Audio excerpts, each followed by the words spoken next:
Hey everyone, in this quick tech how-to video, I'm going to show you how to change the alert sound notification for when you receive text messages on your iPhone. You can easily change your message or text tones to any of the built-in sounds, and you can also purchase new ones through the Tone store to add to your library. You can also change the vibration pattern that your phone will give you. To get started, open the Settings app. Next, tap Sounds and Haptics.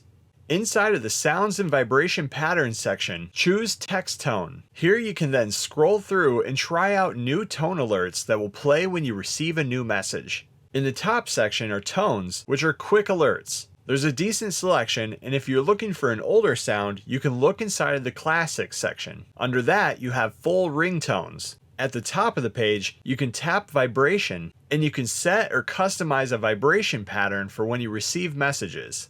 Finally, if you want to go even further, you can purchase more tones by tapping Tone Store. This will then take you to the store where you can browse or search and purchase new tones to add to your iPhone's library. When you're finished, just make your selection and future messages will sound the new alert that you've set. And that's how you change the alert sound notifications for messages on an iPhone. Thanks for watching. Please like and subscribe and stay tuned for more quick tech how-to videos.